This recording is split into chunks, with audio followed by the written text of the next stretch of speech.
Hey there, Tiffany and Brad here with Years of Ears, and it's This Day in Disney for February 4th.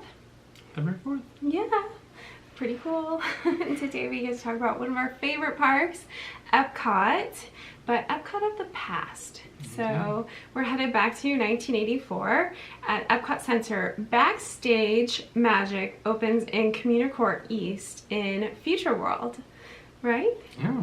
Yeah, so this was located over where all the like Future World stuff was back then, and this was very interesting. It replaced Astuter Revue. Is that how you say it? It's very difficult to say. Difficult to spell. Okay, and so it was called. I'll give you a pass. Yeah, Backstage Magic. Yeah, the new one's called Backstage Magic. Right. Yeah. Right. So featuring... Obviously, people had a hard time saying it as well, so they gave them something easy to say. Backstage Magic.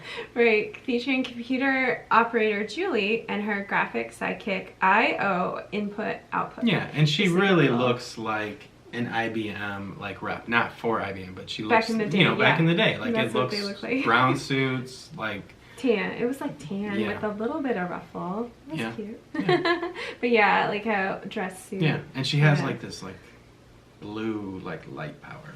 Yeah.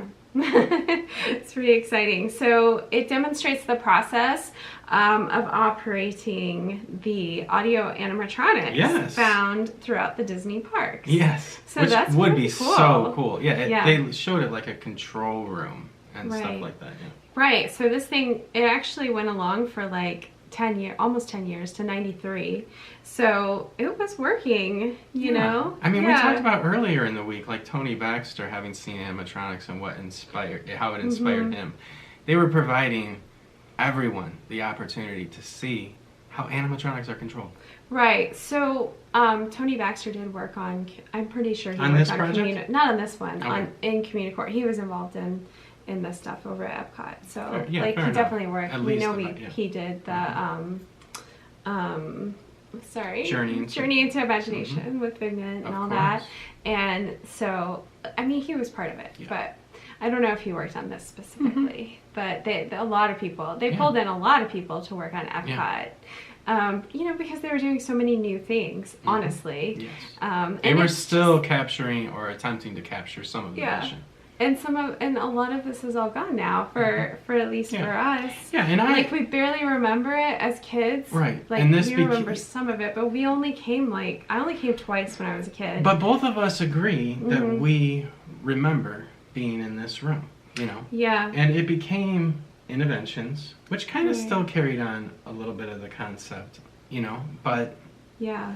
It's hard. Yeah, I don't know. I don't know if we our family just walked through or what. Yeah, but there was this large central piece, this gold metal piece with all these parts coming off of it that really registered, and they had kind of a portal in there, much like Ralph and Vanellope step out of now, you know, just different technological inspirations to make you think and become accustomed to technology.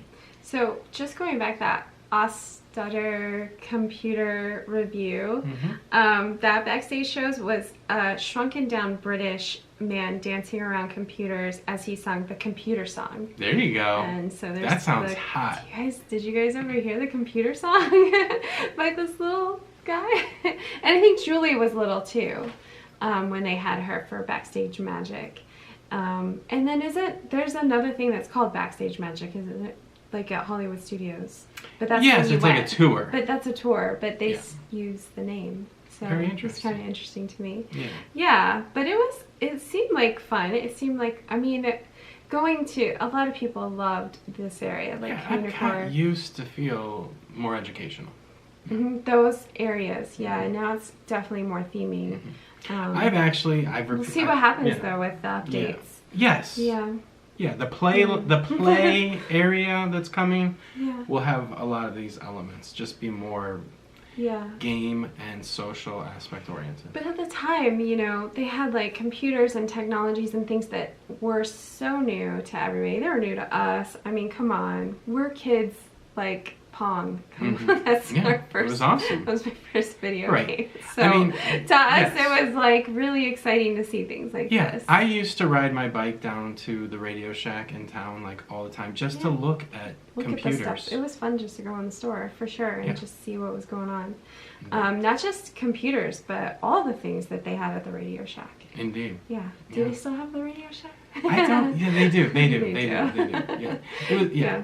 It was always funny because they had like the realistic brand, you know, but it was quality stuff. Yeah. So Epcot has changed, and now it's changing quite a lot, and we're excited for all the changes to come, especially because, like, you know, when we go, it seems like such a slow process because of everything that's happened too. It is going slower than it would have. So we're excited to see it. We're talking about the experiences of yesterday's child, but we are looking forward to all the experiences that are always focused on tomorrow's child. Tomorrow's child, exactly. I love that song.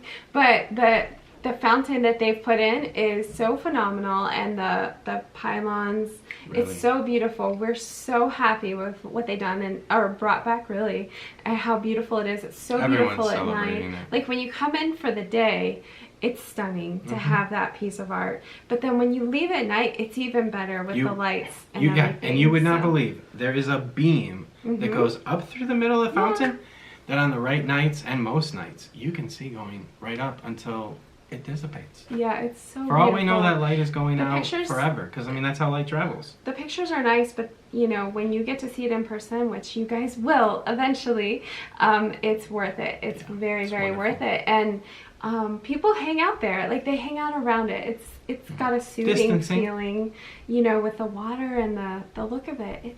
It's a wonderful thing. It's so wonderful that they've done it. It's therapeutic. So we're happy with that, and we wish we could have really remembered these things better from Epcot. Like I'm pretty sure our family beeline to the countries. Yeah, and you know? And I am not. I would never change my Epcot's experience as a youth. Like it was so amazing to experience so many cultures and have that experience. Just thank you, Epcot, forever. Seriously, that's why we still love you. Awesome. Tell us what you Epcot guys think. Forever. We want to hear about your childhood experiences with this, if you had them, or what you think. You can watch videos online to see what Communicore East and West were like, and what you think about that. So tell us all about it, and we'll see you guys next time. Bye!